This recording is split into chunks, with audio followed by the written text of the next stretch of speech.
Olá pessoal, meu nome é Lorena Tomazelli Soave, sou graduanda de farmácia da Universidade Federal de Ouro Preto e hoje eu vou apresentar meu projeto intitulado Avaliação Clínica e Laboratorial pós-tratamento de crianças com diagnóstico de doença de Chagas no Vale do Jequitinhonha, Minas Gerais. Sou orientada pela professora doutora Marta Gilana no Laboratório Doença de Chagas, LADOC. A doença de Chagas foi descrita em 1909 pelo médico e pesquisador Carlos Chagas e é uma doença tropical causada pelo parasita Trypanosoma cruzi e é considerada uma doença negligenciada pela Organização Mundial da Saúde. A sua transmissão para os seres humanos e outros mamíferos ocorre principalmente pelo inseto vetor, que é conhecido como barbeiro. Há 6 milhões de pessoas infectadas em 21 países da América Latina, de 6 a 7 milhões de pessoas no mundo e calcula-se que 70 milhões de pessoas estejam em risco de contrair a doença. Calcula-se também que essa doença causa cerca de 14 mil mortes por ano na região. A doença de Chagas é caracterizada em duas fases evolutivas, aguda e crônica, as quais apresentam formas clínicas distintas. Na fase aguda, a parasitemia é patente e a maioria dos indivíduos são assintomáticos. Quando sintomáticos, podem apresentar sintomas que se confundem com outras doenças. Ainda, os indivíduos podem apresentar os sinais de portas de entrada, como o sinal de Romanha, que é mostrado na foto por esse inchaço nas pálpebras, e o chagoma de inoculação. O indivíduo evolui naturalmente da fase aguda para a fase crônica da doença, onde se pode observar uma queda progressiva de anticorpos IgM e a elevação de anticorpos IgG. A fase crônica é caracterizada por uma parasitemia subpatente, o que dificulta observar o parasito no sangue periférico, por isso é necessário métodos indiretos para a sua detecção. A maioria dos pacientes apresenta a forma clínica indeterminada ou assintomática e cerca de 30% dos pacientes apresentam a forma cardíaca da doença, cerca de 8 a 10% a forma digestiva e aproximadamente 6% apresentam a forma mista da doença, que é a associação dessas alterações. Doença de Chagas em Berilo e José Gonçalves de Minas. Inquéritos sorológicos para a infecção chagásica foram realizados na região. Entre os anos de 1975 e 1980, foi realizado o inquérito sorológico nacional e foi detectada uma prevalência de 35,5% para a doença de Chagas na região. Em 1997, houve a instalação da vigilância epidemiológica com atuação importante da FUNASA. Em 1998, essa prevalência diminuiu para 18,7%. Em 2003, foi realizado o inquérito sorológico em escolares de 7 a 15 anos e foi detectada uma prevalência de 0,4%. De 1.412 crianças avaliadas, 6 crianças foram diagnosticadas com doença de Chagas e estas vêm sendo acompanhadas até os dias de hoje pela equipe do Laboratório Doença de Chagas. A região de Berilo e José Gonçalves de Minas fica a cerca de 750 quilômetros de Belo Horizonte. A justificativa desse projeto é a necessidade de avaliações sucessivas pós-tratamento para determinar a cura do paciente, visto que o processo de cura demanda um longo período de tempo, exigindo minuciosa análise laboratorial e clínica dos.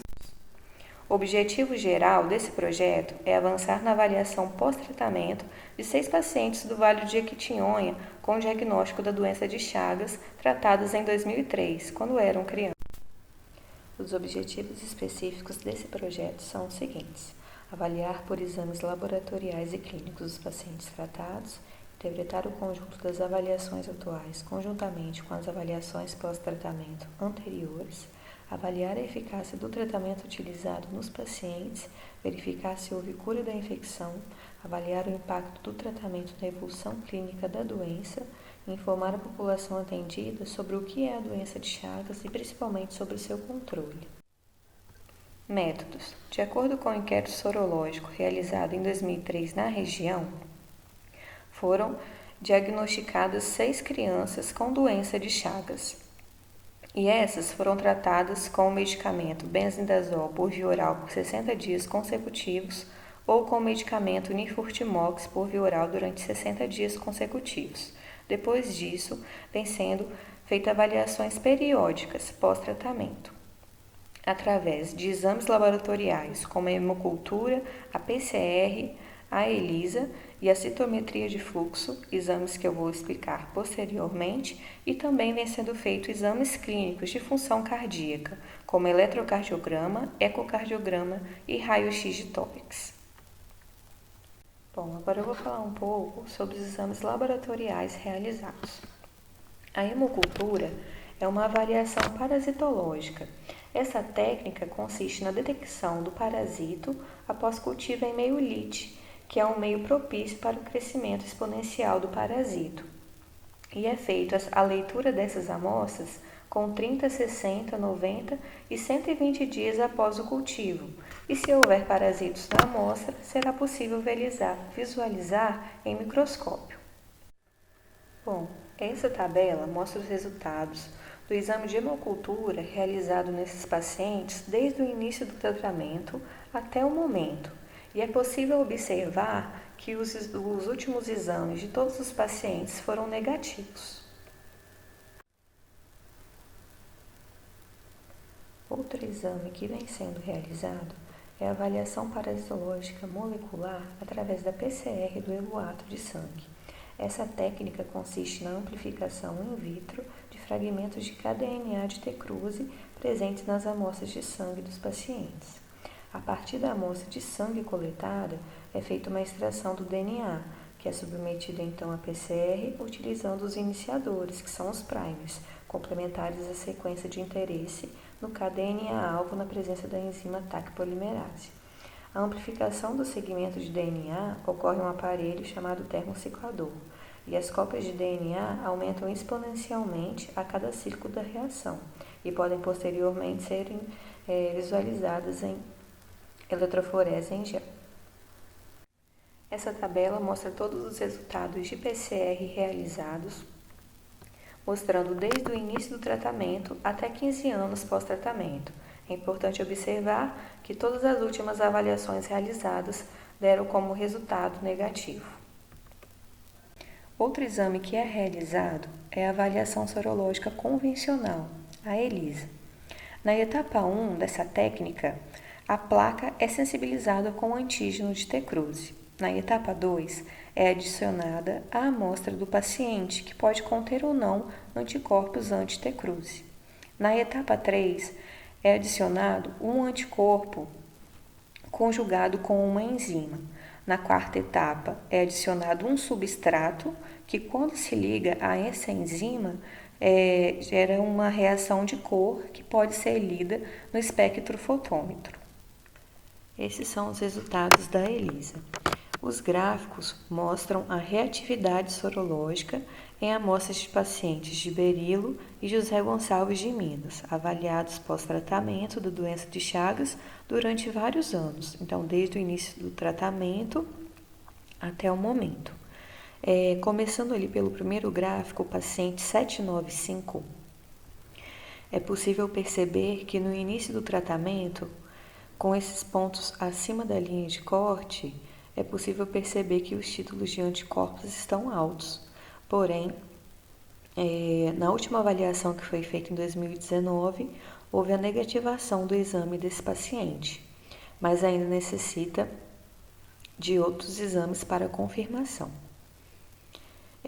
O paciente 806 foi avaliado até o ano de 2011 e se observou que de 2005 até 2011 houve uma queda no título de anticorpos, o que indica que esse paciente está em processo de cura. Porém, não é possível mais fazer avaliação desse paciente porque ele mudou de estado. O paciente 817, desde 2006 até 2012, ainda não havia negativado a sua ELISA, porém no ano de 2019 houve essa negativação, mas novos exames serão repetidos.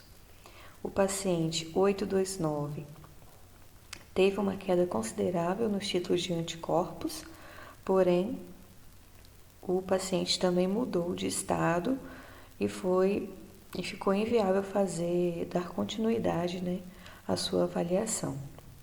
O paciente 855, ele foi tratado com o fármaco Nifurtimox. Desde o início ele teve títulos altos de anticorpos, só que na última avaliação, em 2019, houve uma queda significante, mas esse paciente ainda necessita de ser avaliado ainda durante vários anos. E a paciente 1661, ela também teve títulos altos de anticorpos até 2011 e nos 2 últimos anos teve uma queda considerável nos seus níveis de anticorpos anti-T-cruze, o que mostra que o paciente também está em processo de cura, né? Mas também necessita de mais avaliações. Bom, para comprovar a eficácia terapêutica do tratamento, é necessário fazer uma análise dos dados utilizando todos esses resultados obtidos. E será considerado curado o paciente que apresentar todos os exames negativos, inclusive a ELISA, e será considerado não curado o paciente que apresentar algum ou todos os exames realizados positivos.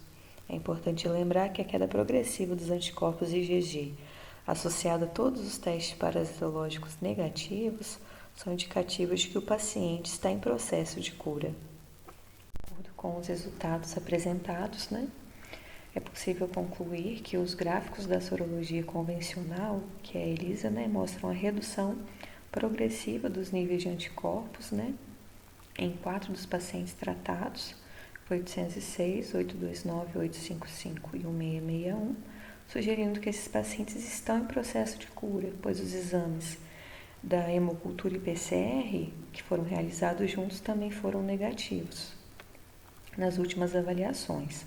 E os pacientes 795 e 817 obedecem ao critério de cura apresentado pela OMS, pois todos os seus exames, a ELISA, a hemocultura e o PCR, estão negativos, porém ainda necessitam de avaliação clínica que está em andamento e eu vou apresentar numa próxima oportunidade. Com apoio da Escola de Farmácia de Ouro Preto, do Laboratório de Doença de Chagas, da PROEX, do Grupo PET Farmácia, da Prefeitura Municipal de Berilo, do Instituto René Rachou da Fiocruz Minas, do NUPEB e do Laboratório de Imunopatologia. E muito obrigada a todos.